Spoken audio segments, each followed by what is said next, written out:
once again, Christian greetings to all our valued listeners and viewers throughout the whole world.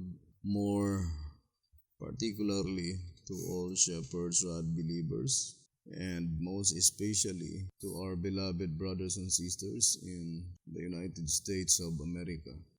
Good evening, and may the good Lord bless you, brothers and sisters.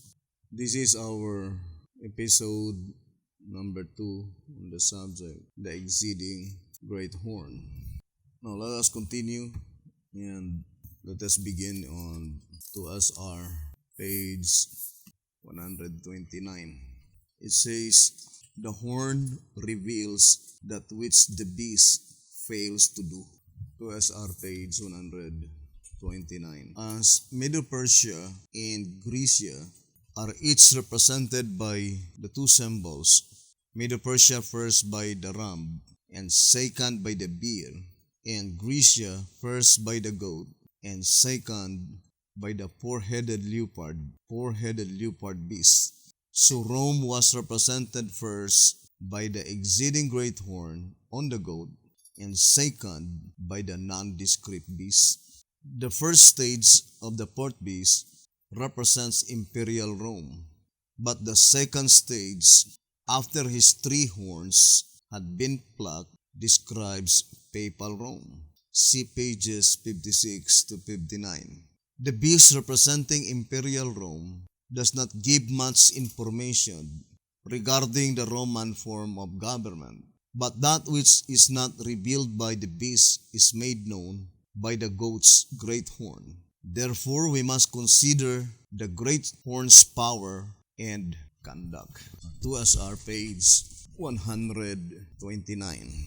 Now remember that according to 2SR page 112, it says, therefore, if this beast represents our world at the present time, would it not be unwise on the part of God if he should have neglected to foresee the present-day multiplicity of sects and the great confusion among Christendom? If the symbols by this beast fail to reveal the true condition of the churches, as the nondescript beast tells the fall of the church in the period he represents, so must the scarlet-colored. In fact, this is the principal reason why these prophetic beasts are presented. Let us focus first to the statement, as the nondescript beast tells the fall of the church in the period he represents. We know that the nondescript beast has two stages. The first stage is represented by pagan Rome, and the second stage is represented by the papal Rome. Now, the question must be, what church that had fallen on the first stage of the nondescript beast, and what church that had fallen in the period of the second stage of the nondescript beast? Because that is the principal reason why these prophetic beasts are presented. We already learned that one of the principal reasons why God places 10 horns to the nondescript beast, the leopard-like beast, and the scarlet-colored beast is to denote universality. Now, I would like to read 2SR page 85 and page 86. As the same number of horns appear on each succeeding beast, namely the nondescript, Daniel 7 verse 7, the leopard-like, Revelation 13 verse 1, and the scarlet-colored, Revelation 17 verse 3, representing the entire New Testament era. It is evident by the facts gathered that the number of horns are intended to denote universal. As they are absent from the beast of Revelation 13 verse 11 to 18, it verifies the fact that the two-horned beast denotes a local system. Therefore, it is unquestionably clear that the fixed number of horns, represented by 10, are designed to universally symbolize the peoples and governments. So here in 2SR page 85 and page 86, First of all, the shepherd's rod plainly told us that these three beasts having 10 horns, the nondescript, the leopard-like, and the scarlet-colored, the symbolization is to denote universal. And it is very noticeable that the first three beasts on Daniel 7, the lion, the bear, and the four-headed leopard are universal empires. And we will wonder, why is it that God do not place 10 horns to the lion, to the bear, and the four-headed leopard, in spite of the fact that they were universal empires. Now let us read 2SR 118. It says here, 2SR 118, this would be the only fair position for one to take without doing injury to the holy word of God, as it has reference to the entire world history under sin. We must consider the number of universal empires or period since the world began. There is one before the flood, as previously explained. And second is Babylon. The third is Medo-Persia.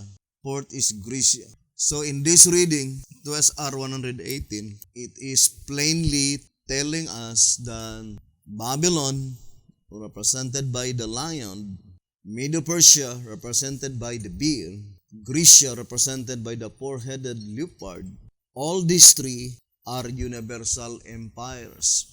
Why is it that God do not place 10 horns to the lion, bear, and the four-headed leopard if the intention of God is just to denote that such kingdom are universal empires?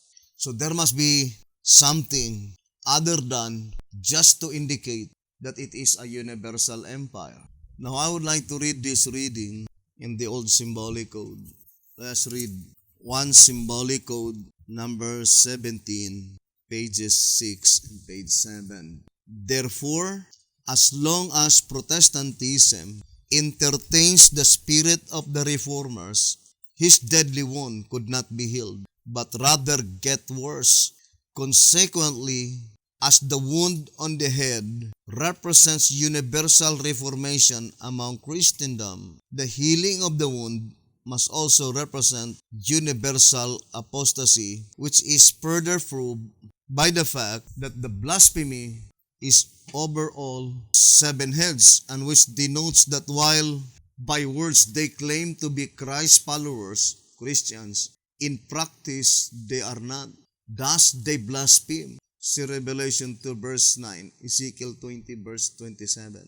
And since the wound is healed in the period of the Seventh-day Adventist denomination, and if this denomination is one which God has appointed to keep the spirit of the Reformation, the sore on the head, if it has not apostatized, the wound could not be healed. One symbolic code, number 17, page 6 and page 7. Now, in this reading, we can immediately discern that the 10 horns of the nondescript beast and the 10 horns of the leopard-like beast and the 10 horns of the scarlet-colored beast is more pertaining to the condition of God's church to denote universal apostasy. So the statement saying in 2SR 112 that as the nondescript beast tells the fall of the church in the period he represents, the main objective of our God in revealing this vision to John the Revelator in the island of Patmos, more particularly to the beast revelation, is to depict, to portray, to reveal those churches which God hath raised, by which unto them the message of the gospel was committed, and later on they had been defeated by the devil. Now let us begin first with the first stage of pagan Rome. But in the subject of the exceeding great horn, the first stage and second stage of the nondescript beast are already included. But the Protestant period is not included on the nondescript beast, but it is included on the exceeding great horn. Remember, brethren, that we already read, that it is concerning the exceeding great horn by which Daniel did not understand. Here in track number 3, page 34, let us read again the statement. It says, the angel apportioned the 70 weeks into 3 periods. 7 weeks, the first period, and 62 weeks, the second period, and 1 week, the last period. And though in his words to Daniel quoted above, he explained the time prophesied, yet Daniel still did not fully understand the vision, as he did certainly, however, understand the angel's interpretation of the ram and of the goat to be symbolical of Persia and Grecia, respectively. But it is the work of the exceeding great horn was therefore what he did not understand. And so it was that later in those days he was again mourning, this time 3 full weeks, whereupon he says, I saw a certain man clothed in linen, whose loins were girded with the fine gold of Ophir. Then said he to me, now I am come to make thee understand what shall befall thy people in the last days, or in the latter days. For yet the vision is for many days, for at the time of the end shall be the vision. Daniel 10 verse 5 and 12 and verse 14, and Daniel 8 verse 17. That chapters 11 and 12 contain the explanation of the vision promised by the angel in chapter 10 can be readily recognized not only from the continuity of the angel's speech, but also from the fact that these chapters are the explanation of the vision in the 8th chapter. Track number 3, pages 34 and page 35. So, concerning the book of Daniel, the focal point by which Daniel did not understand is the work of the exceeding great horn. It cannot be construed that he did not understand the work of the exceeding great horn, but rather he could not fathom in what way thus the exceeding great horn had been able to trodden down the sanctuary, while in his vision he saw that within the sanctuary the Ancient of Days, the Son of Man, which is the Son of the living God, and thousands upon 10,000 thousands of angels were there. Now let us read Daniel chapter 7, verse 9, verse 10 and 11. It says, I beheld till the thrones were cast down, and the Ancient of Days did sit, whose garment was white as snow, and the hair of his head like the pure wool. His throne was like the fiery flame, and his wheels as burning fire. A fiery stream issued and came forth from before him. Thousands ministered unto him, and 10,000 times 10,000 stood before him. The judgment was set, and the books were opened. I beheld then because of the voice of the great words which the horn spake. I beheld even till the beast was slain, and his body destroyed, and given to the burning flame. Now, here in Daniel 7, while God showed to Daniel concerning the fourth beast, the vision concerning the sanctuary was inserted on verse 9, verse 10, or Daniel 7, verse 9 and verse 10, and verse 13. It says, I saw in the night visions, and behold, one like the Son of Man came with the clouds of heaven, and came to the Ancient of Days, and they brought him near before him. And because of this, Daniel could not understand how does the sanctuary been destroyed by the exceeding great horn, in spite of the fact that in his vision, God the Father, the Son of the living God, and also thousands of angels were there. Or in other words, Daniel thought that the sanctuary by which God the Father, the Son of the living God, and the thousands of angels were there, the same sanctuary that had been trodden underfoot by the exceeding great horn. And he could not understand that. How could such exceeding great horn been able to destroy the sanctuary while the presence of God the Father and the holy angels and the Son of the living God were there. But according to 2TG33, page 9 and page 10, it says, nevertheless, even with this added explanation, Daniel still was not able to comprehend all that was in the vision. But as time went on, and as his burden for the deliverance of his people increased, knowing that the time had come, he prayed for light. His prayer is recorded in the first part of chapter 10, after which the angels appeared and again explained. Daniel 10 verse 21, but I will show thee that which is noted in the scripture of truth, and there is none that holdeth with me in these things, but Michael your prince. Daniel was then promised all the light that could be given, not only on the vision of chapter 8, but on all that is noted in the scripture of truth in connection with the vision. That which the angel showed him is recorded in chapters 11 and 12. Chapter 11, you will see, begins with the vision of chapter 8 with the kings of Medo-Persia and Grecia as symbolized by the ram and he-goat in chapter 8. Then was Daniel told that the explanation at last was sufficient, but that it was impossible for him to understand it all, for the vision was sealed to the time of the end. Chapter 12 verses 8 and 9. 2TG33 page 9 and 10. That even though the request of Daniel had been granted and the explanation given by Jesus Christ, represented by Michael, is sufficient, still Daniel could not understand it, for the book was sealed and it is appointed in the time of the end.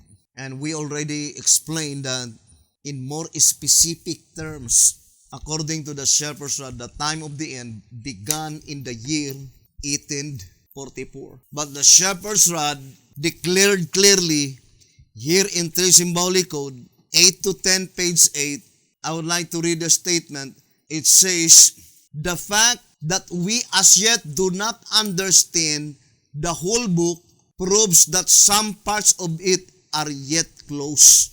So, the prophet made it so plain that not all that pertain to the book of Daniel had been unfolded in the days of BT-Hotep. There are some parts of the book of Daniel which still close in his lifetime. And it says, also the fact that a large part of it is now understood makes it evident that we are living in the time of the end. This time must have begun when the book began to be opened. But if we must declare the beginning of that time in more specific terms, in a spatial sense, began in the year 1844. The time of the end is the period just before the end of the world. 3 Symbolic Code 8 to 10 on page 8. And we know the end of the world is the harvest, right? Answerer number 2, page 37. It says, thus to all practical purposes, the harvest is indeed the end of the world, the end of the wicked. Answerer number 2, page 37. So if the time of the end is the period before the harvest, which is the end of the world, therefore we could easily comprehend that the book of Daniel must be completely unfolded before the commencement of the harvest, according to that reading, brothers and sisters, as stated in 3 Symbolic Code 8 to 10, page 8. Now, since particular object in view in the book of Daniel is the exceeding great horn, the things by which the understanding was not given by God to Daniel, but it was promised that in the time of the end, this truth will be completely unfolded. So we'll be focusing now to the exceeding great horn. Now, let's read track number 3 on page 39. So it says here, and as the great horn of the he-goat is symbolical of the Roman world represented by iron in Daniel 2 verse 40, in its 3 periods, pagan, ecclesiastical, and Protestant. Also as in its second period, it through the truth and the host underfoot, and polluted the sanctuary by bringing in the abominations while it practiced and prospered. Daniel 8 verse 12. The 2,300-day period accordingly extends beyond the fall of ecclesiastical Rome and reaches into the Protestant period. Track number 3, page 39. Now, let us read again the Bible. Daniel chapter 8. Let's read Daniel chapter 8 on verse 9. And you can read in 2SR 126. The title is The Exceeding Great Horn of Daniel 8 verse 9. So I'd like to read again. 2SR 126. The Exceeding Great Horn of Daniel chapter 8 verse 9. So let us read Daniel 8 verse 9, 10, 11, and 12.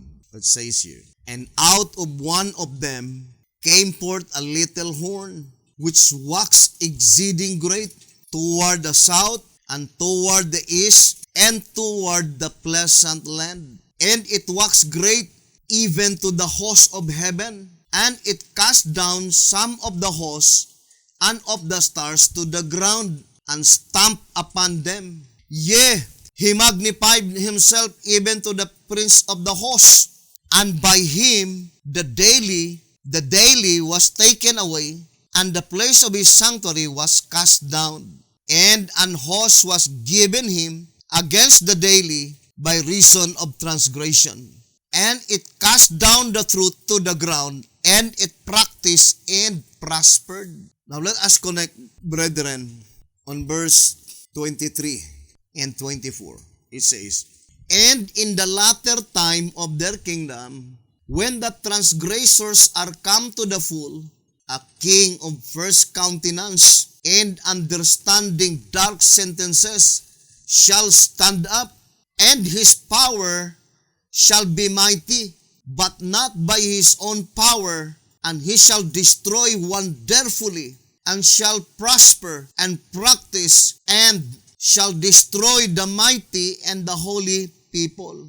And through his policy also he shall cause craft to prosper in his hand, and he shall magnify himself in his heart, and by peace shall destroy many.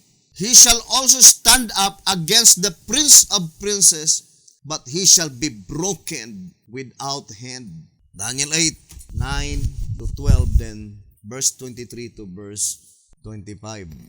First of all, I would like to read this reading written by Alonzo Jones, brothers and sisters, saying that history is the complementary of the prophecy, or let me see if I could find that statement. It says, history is the only true commentary on the prophecies, and the only true exposition of the prophecies is to set down together the history and the prophecy, because history as it really is but the complement of prophecy as it is written. So, we need to look at the history, brothers and sisters. Here's another statement that I would like to read, still concerning history and prophecy. It says here, to know whether we have the true historical event, so it says here, to know whether we have the true historical event for the fulfillment of a prophecy, if you find every word of the prophecy after the figures are understood is literally fulfilled,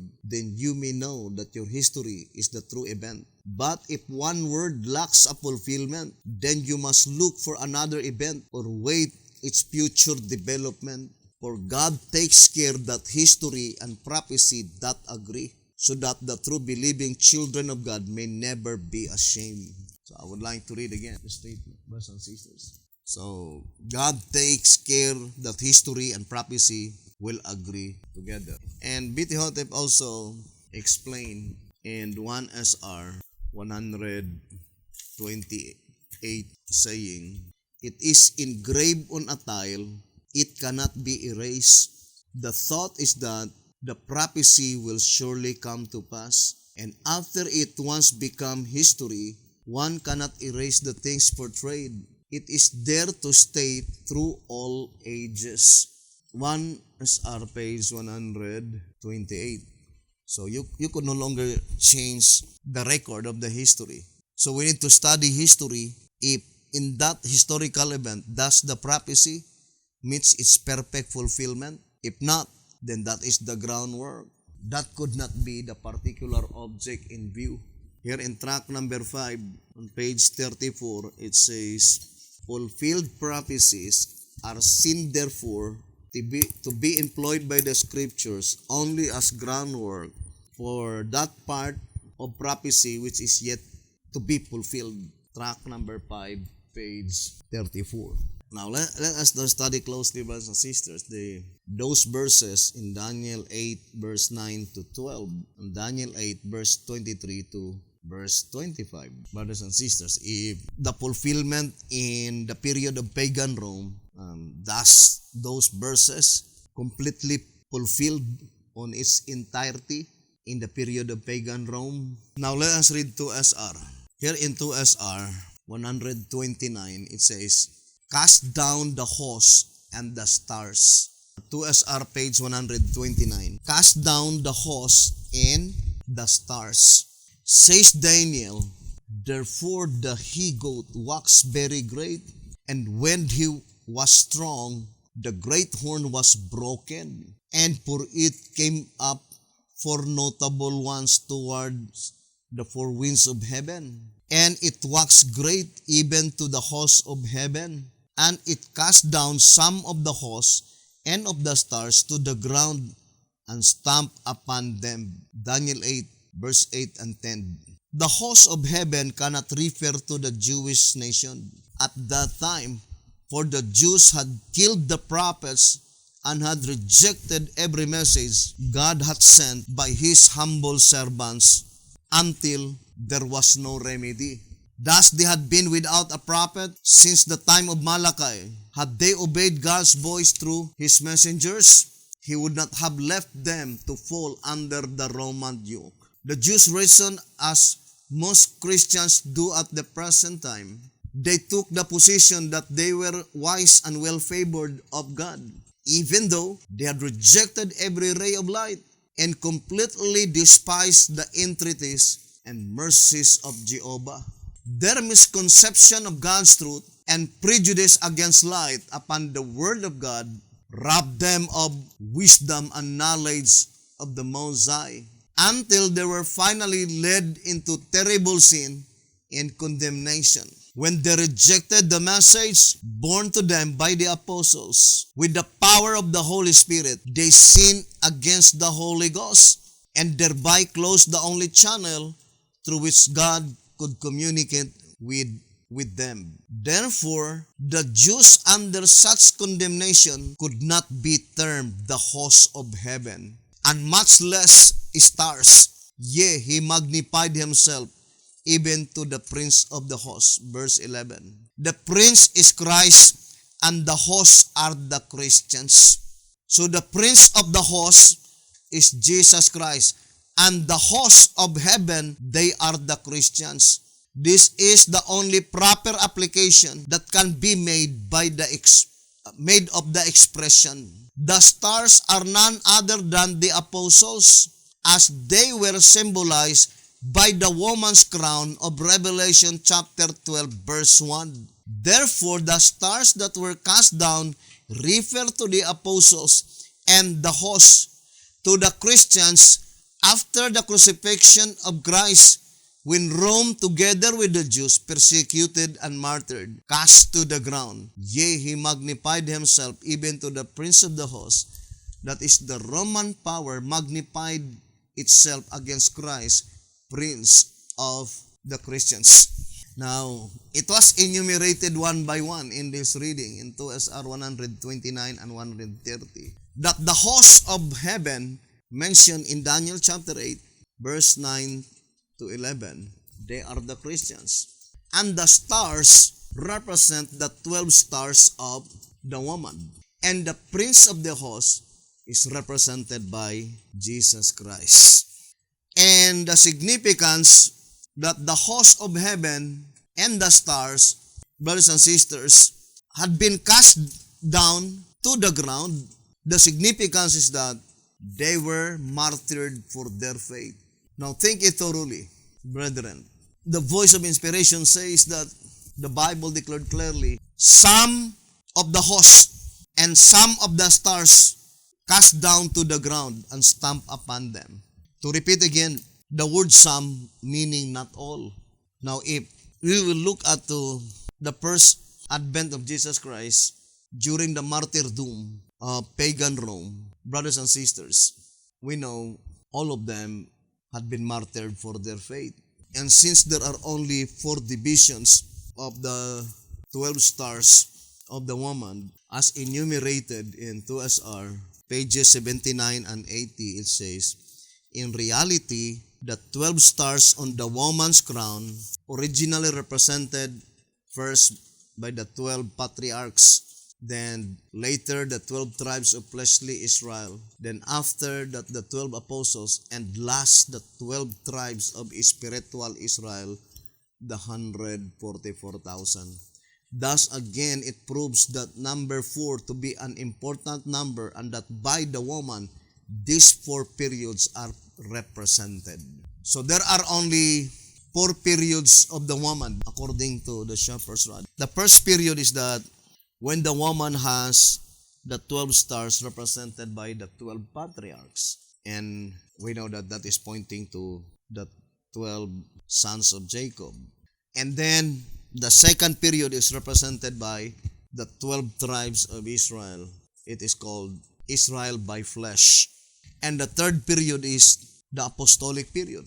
And the last period represents the 12 stars, the 12 tribes of spiritual Israel. And for sure that is during the judgment that pertains to the living. Now I would like to read to you track number 3. Track number 3, page 36. It is evident that in this chapter, the angel is explaining in detail the vision which was shown to Daniel in the 8th chapter, and that Daniel 8 verse 11 and 12 is parallel in time with Daniel 11 verse 31. A comparison of both scriptures as found on page 25 makes clear that the 11th chapter is an explanation in particular of the power that is projected by the exceeding great horn on the 8th chapter. Also, it makes clear that the sanctuary spoken of in Daniel 8:11 cannot be anything than God's sanctuary. But it was already answered, brothers and sisters, in 2SR 129. It must be during the Christian era. Therefore, it must be the Christian church. It says, cannot be other than God's sanctuary. For on the one hand, a hidden structure can never be of strength, or on the other hand, be polluted when it has never been cleaned. And moreover, never does the Bible call it a sanctuary. And finally, the very fact that the sanctuary in Jerusalem was neither polluted nor cleansed, it says, in the manner described by the angel, but was left desolate and was ultimately destroyed, Daniel 9 verse 26, puts the riveting evidence to the proof that neither the polluting nor the cleansing took place in the Old Testament era. Track number 3, page 36. Now, the focal point of the vision of Daniel is the polluting of the sanctuary. And that is one of the main reason why Daniel could not understand that it seems to him the exceeding great horn is so powerful, because in spite of the fact that within the sanctuary, God the Father, the Son, and the thousands of angels were there, but still the exceeding great horn had been able to successfully pollute the sanctuary. And he has no knowledge that such sanctuary by which the Father, the Son, and the thousands of angels were there is the heavenly sanctuary. And the sanctuary that was shown to Daniel that had been trodden underfoot is the earthly sanctuary. Now, let us go back again to our reading. Therefore, the application made in the period of pagan Rome is not the perfect fulfillment of the prophecy. Because at that time, the sanctuary is the apostolic church. And accordingly, let us read answerer number 2 on page 10. It says, answerer number 2, page 10. As a result of persecuting the woman, Satan was ironically only helping rather than hindering the divine purpose.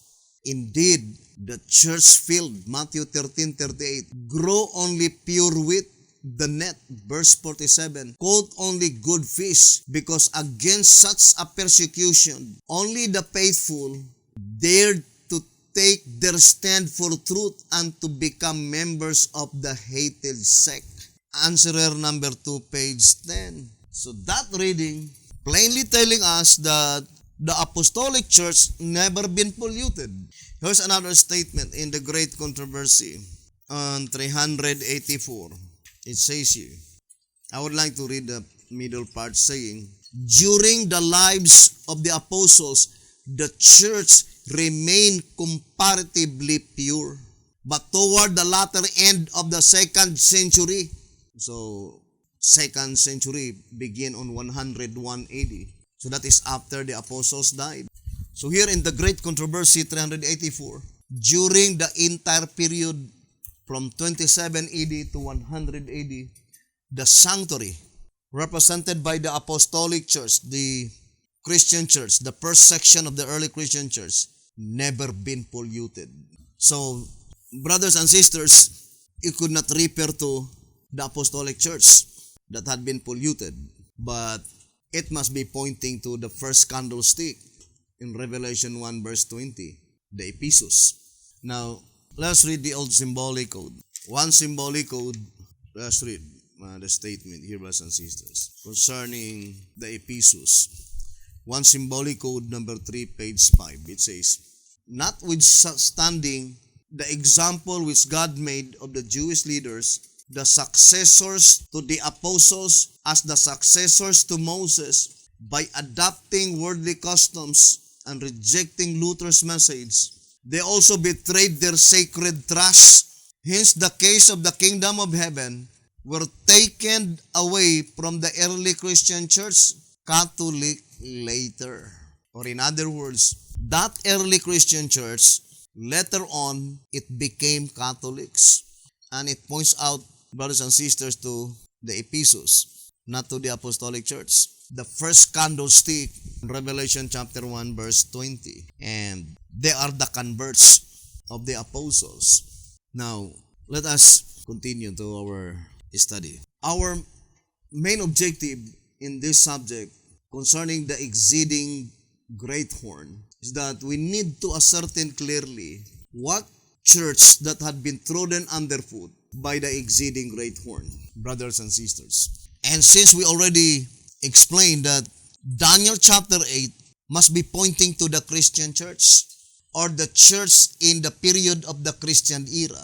Although the statement in 2SR 112 saying, as the nondescript beast tell the fall of the church, on the first period of the nondescript beast, pagan Rome, for sure, the church that had been fallen is the Jewish church.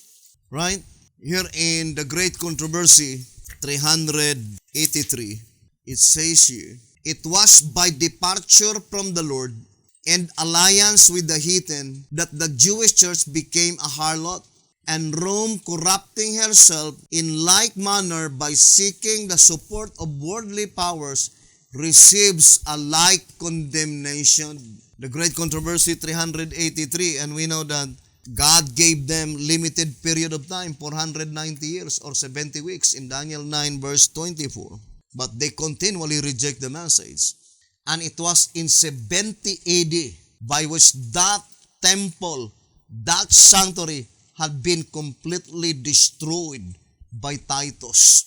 But the shepherd's rod made it so plain in 2SR page 271, reading again the statement, as type destroyed type, so antitype must have destroyed antitype. That is, ancient Babylon, the type of the papacy, robbed and destroyed Solomon's temple. the type of the early Christian church, led Israel into captivity. This symbolical prophecy meets its perfect fulfillment 538 AD when the papacy went forth and destroyed the church Christian, robbed them of the truth, and led the followers of Christ into captivity subject to papal rule. As the true sanctuary worship was abolished by ancient Babylon, it says, at the captivity of Israel with the destruction of the temple, just so the papacy did away with the truth and strategically supplanted here on earth the meaning of the mediatorial work of Christ in the heavenly sanctuary, of which the ceremonial system of the first temple was a type in the period before the judgment began. Thus, the second temple represents the time while the judgment was in session, and as the sacred vessels were carried from the sanctuary and set up in pagan temple in a heathen land, just so the papacy threw down the truth and set up a pagan priesthood in a so-called Christian church during the Dark Ages, while the woman was in the wilderness, which was typified by the heathen land, Babylon. 2SR page 271. I think that statement is not difficult to understand because it is a comparison, type and antitype. And the shepherd's rod is plainly telling that if there are two literal, typical temples in the Old Testament that had been destroyed, there must also be two antitypical spiritual temple to be destroyed. The first literal typical temple is the Temple of Solomon, and the second typical literal temple is the temple built by Zechariah, Haggai, Zerubbabel, Nehemiah, Ezra. But the only thing that had been described by B.T. Hotep that was destroyed is the antitypical spiritual temple that was destroyed during the Dark Ages. And that is the Ephesus, brothers and sisters, by which that candlestick, that church, is typifying the Temple of Solomon. That the Temple of Solomon was destroyed by King Nebuchadnezzar, which is Babylon. Therefore, the first antitypical spiritual temple, the Ephesus, was also destroyed by the antitypical Babylon, the papacy. The only thing that had been explained on that page in 2SR 271 is the erection of the second antitypical spiritual temple, which is the Seventh-day Adventist Church. Then for sure, since the Bible made it so plain, the shepherds had explained it, that the second antitypical spiritual temple must also be destroyed. As the second literal temple was destroyed by Titus, brothers and sisters, and who is Titus? Pagan Rome, brothers and sisters. That is pagan Rome. Therefore, brothers and sisters, in the three periods of the exceeding great horn, there must be three temples that will be destroyed, trodden underfoot, or in the term of Daniel, sanctuary. In the first period of the exceeding great horn, the sanctuary that had been destroyed is the second literal temple. It was destroyed in 70 AD. In the second stage of the exceeding great horn, what sanctuary that had been destroyed? It is the antitypical spiritual temple, which is the Ephesus. And do not forget, brothers and sisters, that among the seven candlesticks in Revelation chapter 1 verse 20, only two of them are called temple. The first candlestick and the last. Lutherans, Presbyterian, Methodist, Baptist, and the First-day Adventist, these five candlesticks never been called as temple or sanctuary or woman, which is called Smyrna, Pergamos, Thyatira, Sardis, Philadelphia. These five candlesticks never been called as temple. Now let us read 2SR 268. It says, the foregoing explanation answers one of our questions.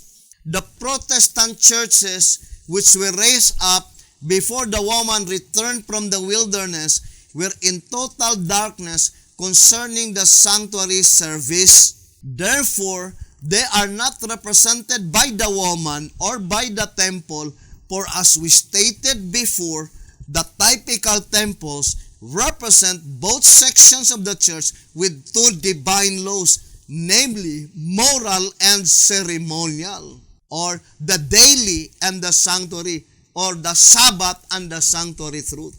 Now, that is easy to discern, brothers and sisters, easy to understand. The focal point of the subject of the exceeding great horn is concerning to the candlestick, concerning to the church, which is called by God as sanctuary, as temple that had been destroyed. The first two periods of the exceeding great horn were already in the past. And we already explained that in the first period of the exceeding great horn, pagan Rome, what sanctuary or temple that had been destroyed? The second literal temple. The temple that was established by Zechariah, Haggai, Nehemiah, Ezra. It was destroyed in 70 AD by Titus. And that is the first period of the exceeding great horn as stated in tract number 3, page 39. Pagan Rome. And what is the sanctuary or the temple that had been destroyed in the second period of the exceeding great horn, which is the papacy? It was explained in 2SR 271. That is the early Christian church, which is the Ephesus. It was destroyed in 538 AD as the first literal temple was destroyed by King Nebuchadnezzar, the temple of Solomon. And B.T. Hotep says the first antitypical spiritual temple is also destroyed by antitypical Babylon, the papacy. Now, think it thoroughly. The voice of inspiration says there must be temple, there must be sanctuary that will be destroyed in the third period of the exceeding great horn. And that is the fulfillment of the statement in 2SR 271. If the two literal typical temples had been destroyed, therefore, there must also be two antitypical spiritual temples to be destroyed. But the first antitypical spiritual temple, it was already destroyed in the second stage of the exceeding great horn. Now, there is no other, because it was stated by the Shepherd's Rod in 2SR 268 that those churches by which there were Sunday keepers and no knowledge of the sanctuary cannot be called temple. And that is the Lutherans, Presbyterian, Methodist, Baptist, and the First-day Adventists. Smyrna, Pergamos, Thyatira, Sardis, Philadelphia. These 5 candlesticks never been called as temple. And there is no other, right? The only church which is teaching the two doctrines, brothers and sisters, these two doctrines, the Sabbath and the sanctuary truth, that is the Seventh-day Adventist Church. The second antitypical spiritual temple. There is no other church. Here in 2SR page 133, brothers and sisters, it says, I would like to read. Hence, it clears up the widespread confusion in Christendom as to which denomination has the truth for the present time. It also weeds out all the rest as false, for it is the only movement that has the truth of the sanctuary. So the only movement that has the truth of the sanctuary, that is the Seventh-day Adventist Church. 2SR page 133. Now, ponder deeply, brothers and sisters. So, our study now is focusing how far does the exceeding great horn trodden underfoot the daily and the sanctuary. Remember, brethren, Daniel chapter 8, there are 3 symbolization mentioned there. The host of heaven, the stars, and the prince of the host. And the Shepherd's Rod explained it in 2SR 129. The host of heaven, they are the Christians. The stars, they are the 12 stars of, or the 12 crowns of the woman. And the prince of the host, that is Jesus Christ. It cannot be applied on the application during the pagan Rome, brothers and sisters. Why? First, the Bible used the term some, but what happened on the first advent of Jesus Christ, all of them had been martyred for their faith. It is illogical that the Bible will say some of the hosts had been trodden underfoot and some of the stars, while in reality, all of them. And since the last period of the woman must be represented by the 12 stars, brothers and sisters, the 12 stars representing the last generation of men, the 12 tribes of spiritual Israel. And the reason why the Bible used the word some, because that is the reality. In the last generation of men, there will be some will be martyrs, but not all of them, because there will be some that will be made invulnerable to death. They will no longer to taste death. And it is closely connected with the subject, 5 symbolical months. If you desire to learn that very important subject, then try to watch our videos concerning the 12 figurative months. Now let us focus our attention to this subject, brothers and sisters. Now let us read 2SR 139 and 140. So let us read the statement. It says, "The horn bears rule over all the earth." The horn mentioned here is the exceeding great horn. 2SR 139. And it is summary, because from page 126 up to 147, the subject is concerning the exceeding great horn of Daniel 8 verse 9. So there are 21 pages. But the summary is in the middle part. Now let us read. "The horn bears rule over all the earth." Then let us read. It says, "In order to fully comprehend what is being taught in this chapter, we again call attention to the chart on page 128. Now let us follow the chart along with the reading. In the foregoing study, it is proven that the exceeding great horn of the goat does not represent imperial Rome only, but also papal Rome and the present world as well." What is the present world, brothers and sisters? In the beast study. That is more pertaining to the scarlet-colored beast, right? According to 2SR 112. Let me read to you first. 2SR 112. It says, "Therefore, if this beast represents our world at the present time," so that is the scarlet-colored beast, represents the world at the present time, 1929 onwards. Just watch our video entitled "The Beast and Its Image." We will deal that subject in more detail on the subject, the beast and its image. Now, it says here in 2SR 139, "In the foregoing study, it is proven that the exceeding great horn of the goat does not represent imperial Rome only, but also papal Rome and the present world as well. For the horn first persecuted Christ and his followers under the jurisdiction of the Roman monarchy." So that is pagan Rome, the first stage of the exceeding great horn.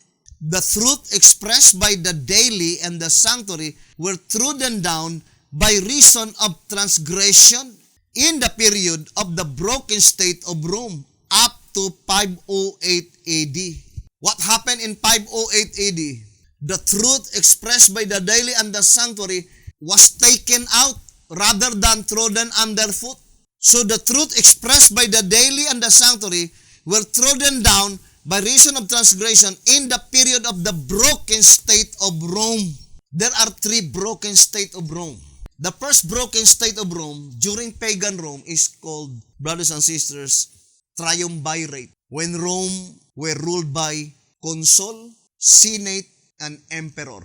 That is the period called the broken state of Rome. So, whatever the truth expressed by the daily and the sanctuary, it were trodden down in the period of the broken state of Rome. Now, let us go first to the first stage of the exceeding great horn.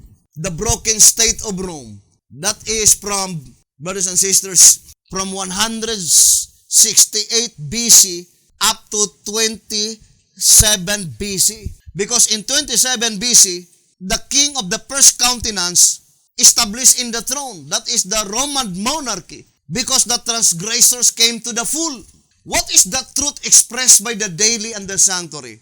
That is concerning the Levitical priesthood. It was completely trodden underfoot, brothers and sisters. Why? Because those sacrifices in the ceremonial system that they sacrifice day by day and year by year is pointing to the arrival of Jesus Christ. But what happened? After Malachi died in 397 BC, the devil trodden underfoot, brothers and sisters. And the result was, they crucified the Savior. Even Apostle Paul says, I think that is in 1 Corinthians chapter 2. Here Apostle Paul says, verse 7 and 8 in 1 Corinthians chapter 2, but we speak the wisdom of God in a mystery, even the hidden wisdom, which God ordained before the world unto our glory, which none of the princes of this world knew. For had they known it, they would not have crucified the Lord of glory. In the old symbolic code, it says, for symbolic code 10 to 12, page 3, it says, in the following paragraph, we will endeavor to prove that the church of today is repeating the mistakes which the church of the past committed. For an example, as the Pharisees of old rejected the inspired interpretation of the scriptures, and as they feared that the common people might see their mistakes, they killed the prophets to silence them. Consequently, they were left in spiritual darkness, and as they privately, without inspiration, interpreted the scriptures, they misunderstood and misapplied even the most simple portions of the Word of God, with the result that they crucified the very one for whom they had expended millions of dollars in sacrifices and served hundreds of years in ceremonial services. For symbolic code 10 to 12, page 3. So that is the truth expressed by the daily and the sanctuary in the Levitical priesthood that had been trodden underfoot by the exceeding great horn in the broken state of Rome. That transgressors came to the full apostasy. So here, brothers and sisters, we can immediately discern that in the illustration of the first stage of the exceeding great horn, completely telling us that the exceeding great horn could not be able to throne down the truth expressed by the daily and the sanctuary as long as there is still prophet in the nation of Israel. And that is the statement in 2SR, page 129. Let us read again. It says, cast down the host and the stars. It says, the host of heaven cannot refer to the Jewish nation at that time, for the Jews had killed the prophets and had rejected every message God had sent by His humble servants until there was no remedy. What does it mean? Until there was no remedy. Thus they had been without a prophet since the time of Malachi. The shepherd's rod is plainly telling that as long as the prophet are still in their midst, although they were already in apostasy, but still there is always remedy.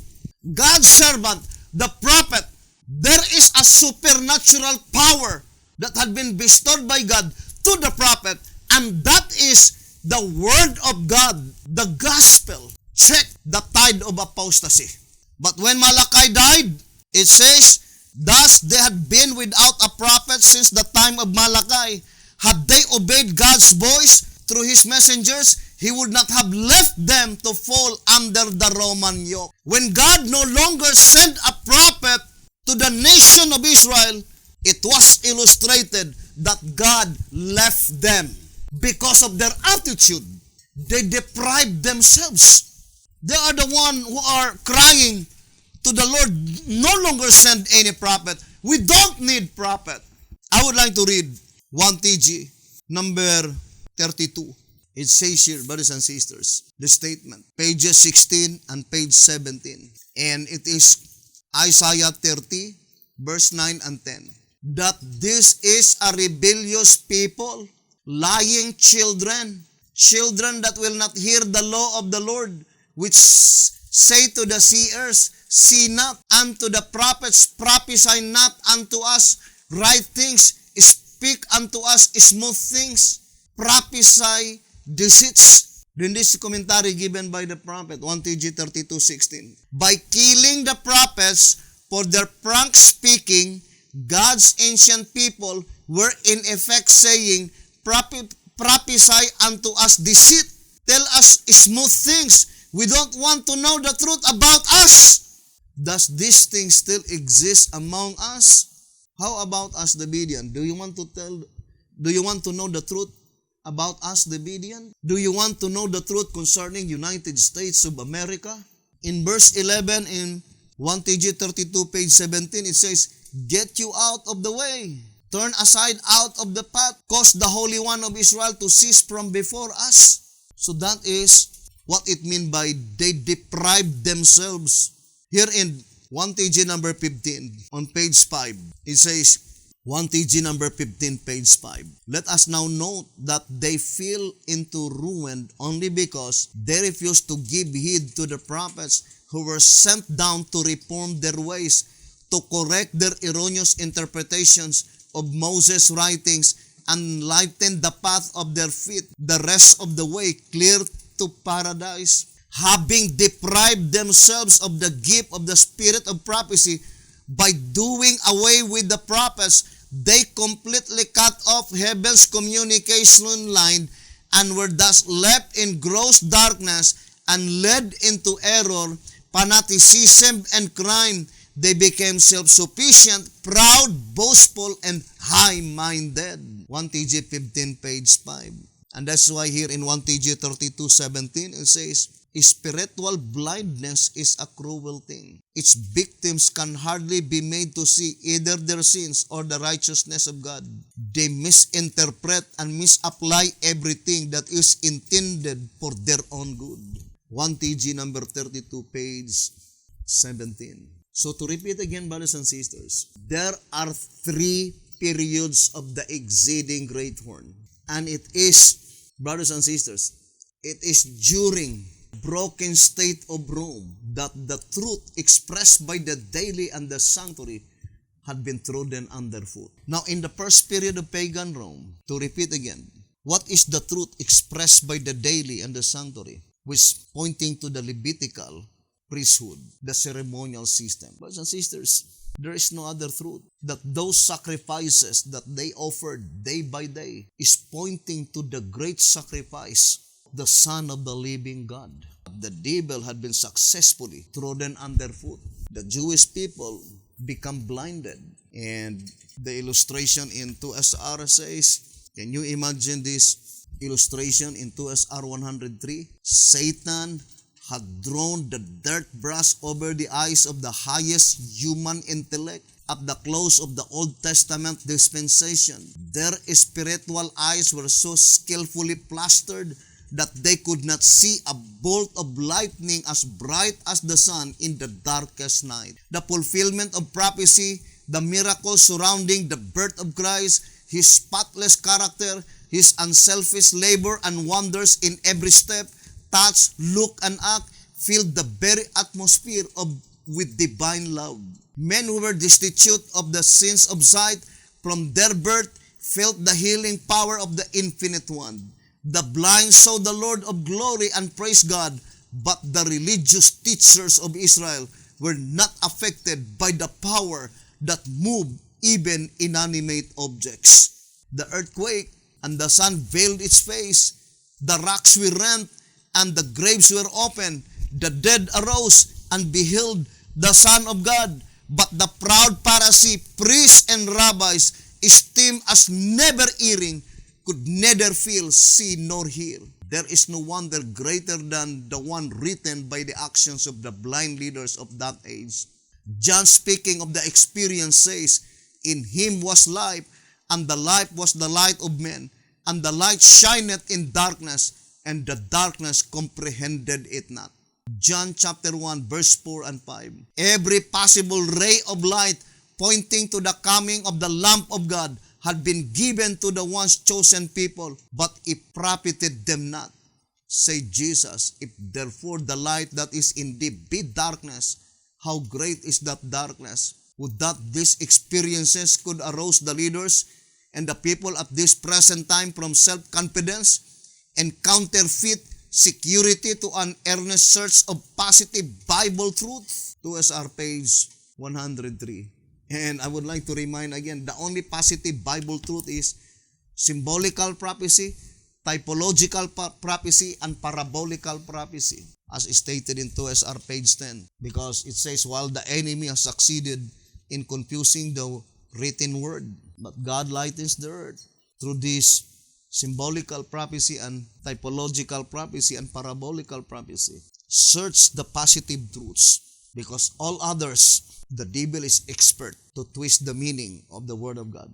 The very statement in Desire of Ages 458 saying that the prophecy had been used to sanction error. It says here in Desire of Ages 458, the very words of prophecy were so perverted as to sanction error. Desire of Ages 458. The very words of the prophecy had been so perverted as to sanction error. Think it thoroughly, brothers and sisters. And we have that lesson. But if we will not be benefited, if we will not be profited with those lessons, brothers and sisters, our loss will be greater than theirs, according to the shepherd's rod. Now, in the second stage, on the second stage of the exceeding great horn, how did the papacy had been established? But it was predicted beforehand that it must be in the broken state of Rome, that the truth expressed by the daily and the sanctuary were trodden underfoot. When does the broken state of papal Rome begins? 321 AD. And we already read up to 508 AD. Because in 508 AD, the truth expressed by the daily and the sanctuary, no, it is no longer trodden underfoot, but rather it is taken away. Because the statement trodden underfoot, it is still there, but lost its power. The illustration is found in Matthew chapter 5. Here in Matthew chapter 5, on verse 13, it says, Ye are the salt of the earth, but if the salt have lost his savor, wherewith shall it be salted? It is thenceforth good for nothing, but to be cast out and to be trodden underfoot of men. But in the subject, in Ezekiel chapter 4, the illustration is that it was contaminated, trodden underfoot. And to repeat again, brothers and sisters, B.T. Hotep write many statements that the devil have no power, brothers and sisters, to pollute the church while the heavenly called founder was still alive. And it was already illustrated in the past, right? Now, let us read track number 4 on page 20. It says, in the Christian era, the church started out in an even more advantageous spiritual condition than in the Jewish era. Besides, she could have profited by the example of the fallen Jews.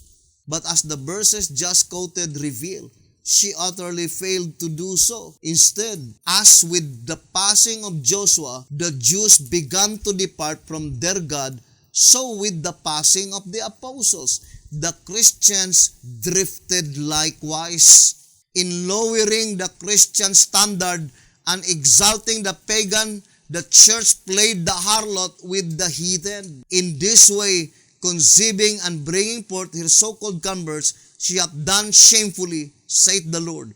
For she said, I will go after my lovers and give my bread and my water, my wool and my flax, mine oil and my drink. So that is very plain in this reading, brothers and sisters.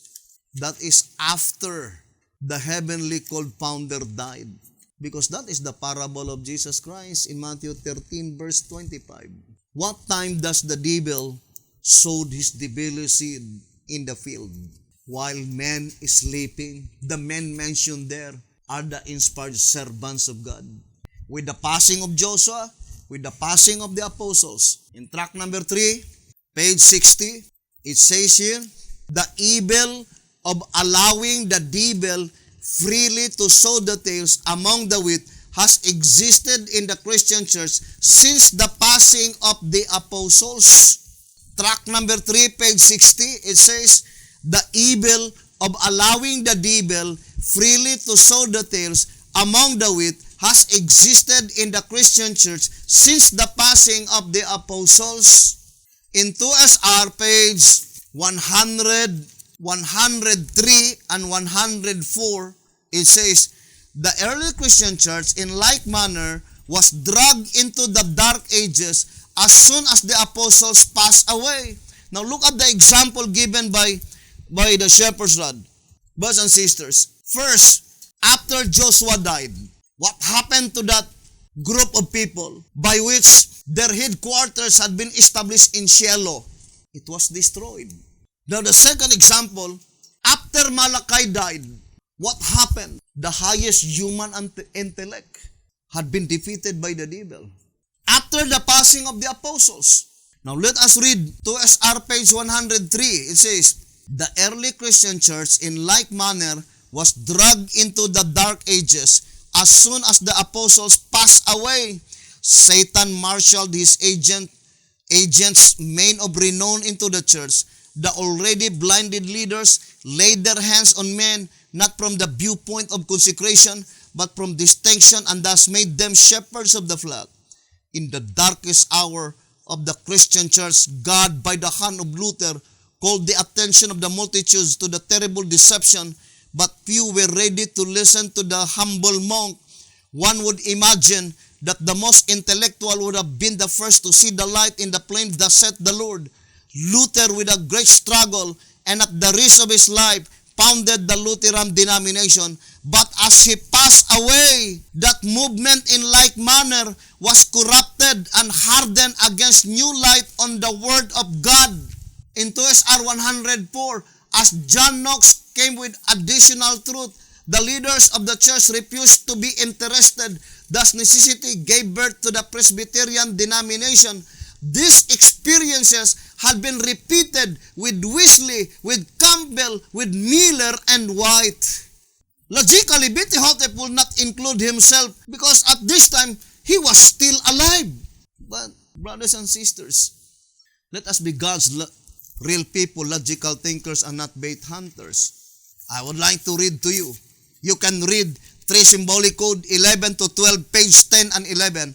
It is entitled, Shifting of Responsibility. And it began in the days of Joshua, brothers and sisters, up to the days of William Miller, and then Seventh-day Adventist Church. Now let us read the statement.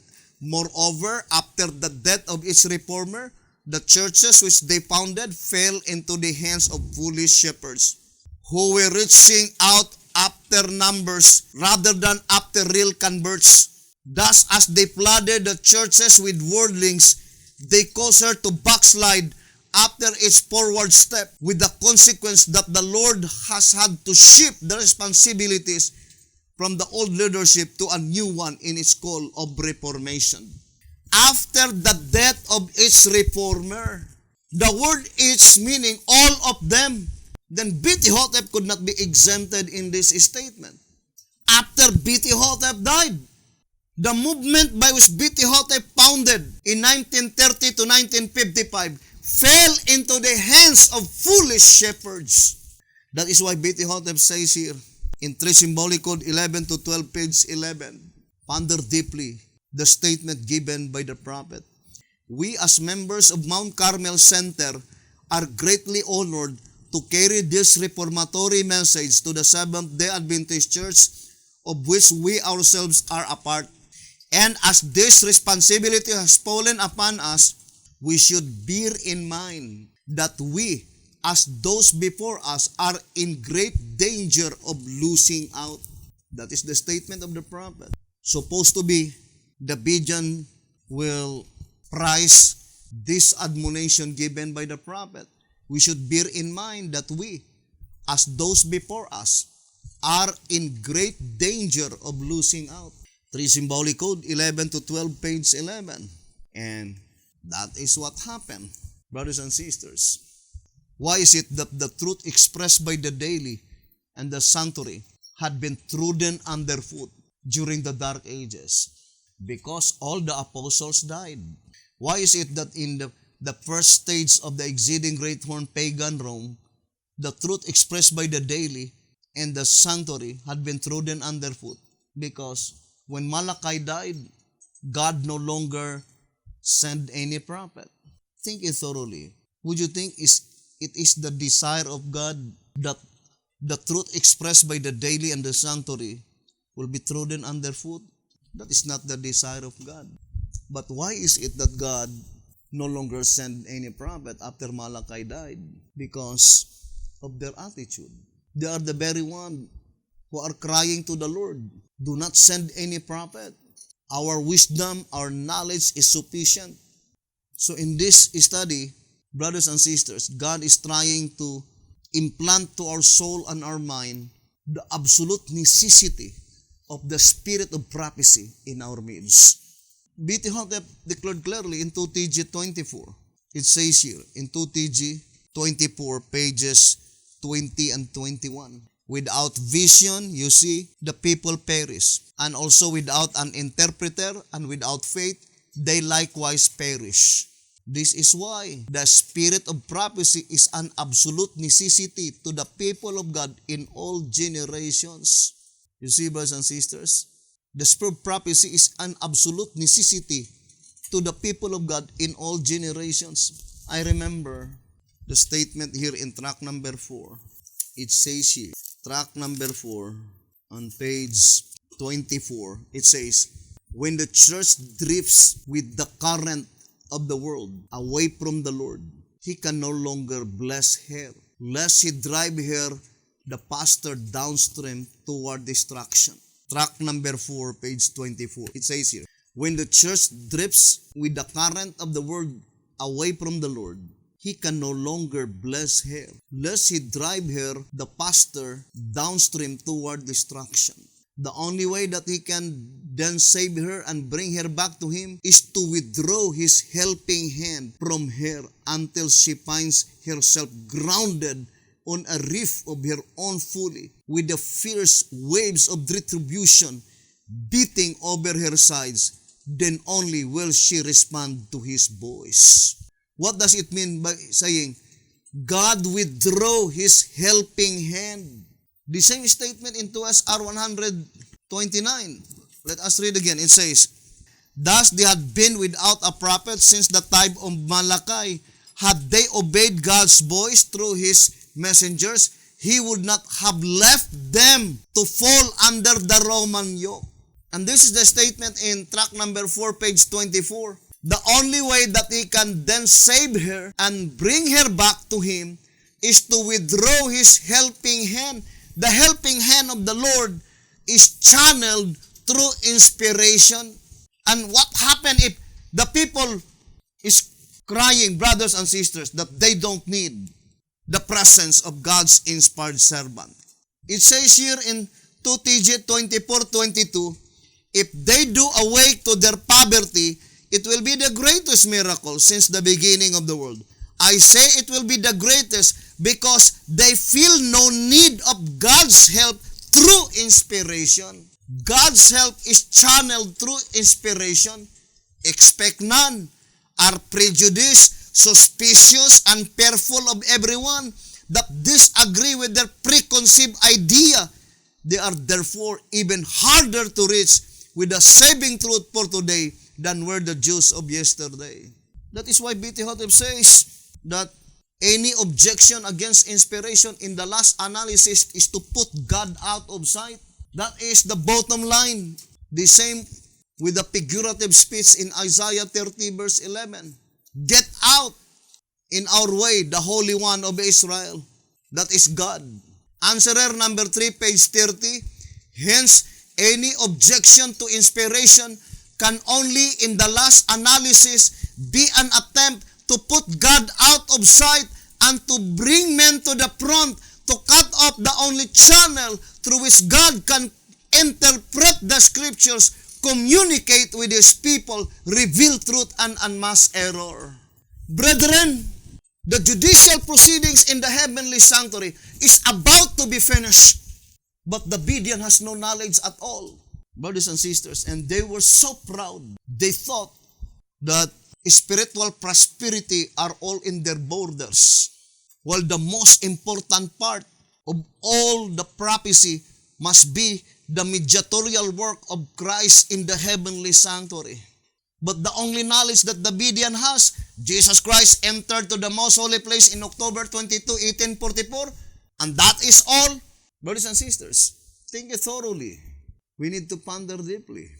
And the proceedings in the heavenly sanctuary, in reality, is almost over. Is about to be finished.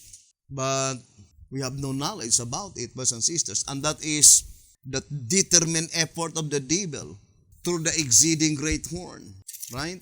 Here in the Great Controversy, 518, it says here, the great controversy between Christ and Satan that has been carried forward for nearly 6,000 years is soon to close. And the wicked one redouble his efforts to defeat the work of Christ in man's behalf and to fasten souls in his snares, to hold the people in darkness and impenitence till the Savior's mediation is ended and there is no longer a sacrifice for sin is the object which he seeks to accomplish.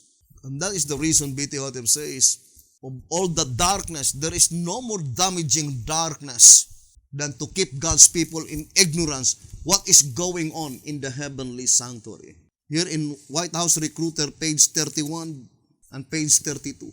Let us not, however, forget that there is an enemy who is determined to keep God's people in darkness, in ignorance of timely truth.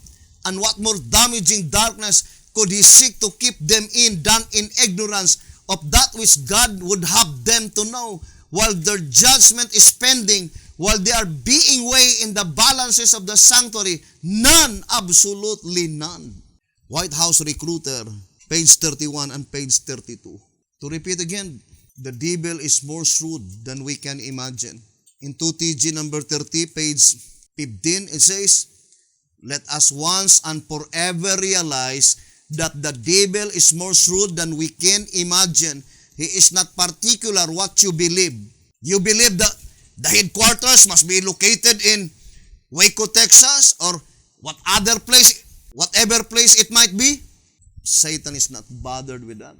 Brothers and sisters, the devil is more shrewd than we can imagine. He's not particular what you believe, so long as he can keep you ignorant of revealed truth. What revealed truth? The truth of the sanctuary. Why is it that God gave the vision to Daniel to focus to the exceeding great horn, by which he tried to the utmost of his ability to trodden underfoot the truth expressed by the daily and the sanctuary? What is the truth expressed by the daily and the sanctuary? It is Christ's mediatorial work in the heavenly sanctuary. Brothers and sisters, there are many Sabbath keepers throughout the whole world. The literal Jewish people, they were Sabbath keepers. There are many Sabbath keepers not under the banner of the third angel's message, but only the Sabbath which is coupled together the sanctuary doctrine. We are the Bedean. The sanctuary doctrine that refers to the Seventh-day Adventist Church is the judgment that pertains to the dead. But how about us? It is the judgment that pertains to the living. What is our understanding concerning the judgment for the living? Slaughtering? Is that the only knowledge that we have concerning the judgment for the living? Brothers and sisters, that is executive judgment. Slaughtering is executive judgment. The most important part is investigative judgment. That is only an execution to those people who fail in the investigative judgment. The investigative judgment occur in the heavenly sanctuary. The shepherd's rod made it so plain here in answerer number 5, page 30. It says, this is the first aspect of the judgment, and being only a book work, a work that does not disturb either the dead in the graves or the living in the church, it takes place in heaven. The first aspect of the judgment is investigative, and that is bookwork in the heavenly sanctuary. That is blotting out of names. Who are they that will be slaughtered? All the names that had been blotted out in the heavenly sanctuary.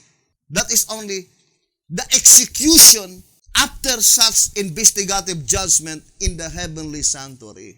And that is why the most important part is the occurrence in the heavenly sanctuary. B.T. Hotep emphasizes here in 1 TG 51 on page 5 and 6. 1 TG 51 pages 5 and 6, it says, if the church is not commensurably growing and expanding, then how can she be a living church? And how can she keep up with the signs of the times and with the progress in the sanctuary above? The most important part is the progress in the sanctuary above. And what a wonderful privilege. I would like to read this reading in Bible commentary. Let me read to you. 6 BC 11:39. It says, the vision given to Isaiah represents the condition of God's people in the last days. They are privileged to see by faith the work that is going forward in the heavenly sanctuary. It is Isaiah chapter 6. No, it is not Seventh-day Adventist Church mentioned here. Let us read 1 TG 27. It is the Davidian. For sure, among shepherds' rod believers, there must be a people by which God will confide to them the knowledge concerning the proceedings in the heavenly sanctuary.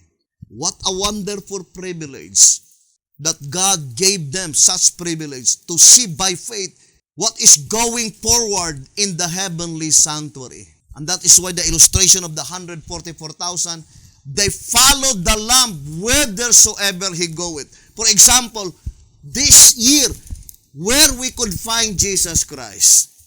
And what is he doing at this present time? You need to follow the Lamb whithersoever he goeth.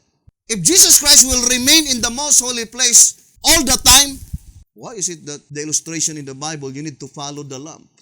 Brothers and sisters, let me read to you here in 1 TG 27, page 8, to prove that the statement in 4 BC 11:39, no, it cannot be the Seventh-day Adventist Church that had been given the privilege. It says, since this message announces that the great and dreadful day of the Lord is at hand, that the judgment for the living is about to begin, and since Isaiah the prophet was given a vision of the Lord moving into his temple for this judicial work, the prophet's experiences while he was yet in vision must therefore represent the experience of God's servants who are to announce the day of the Lord. His experience and commission must be our experience and commission. The Seventh-day Adventist Church, they have no knowledge concerning the great and dreadful day of the Lord.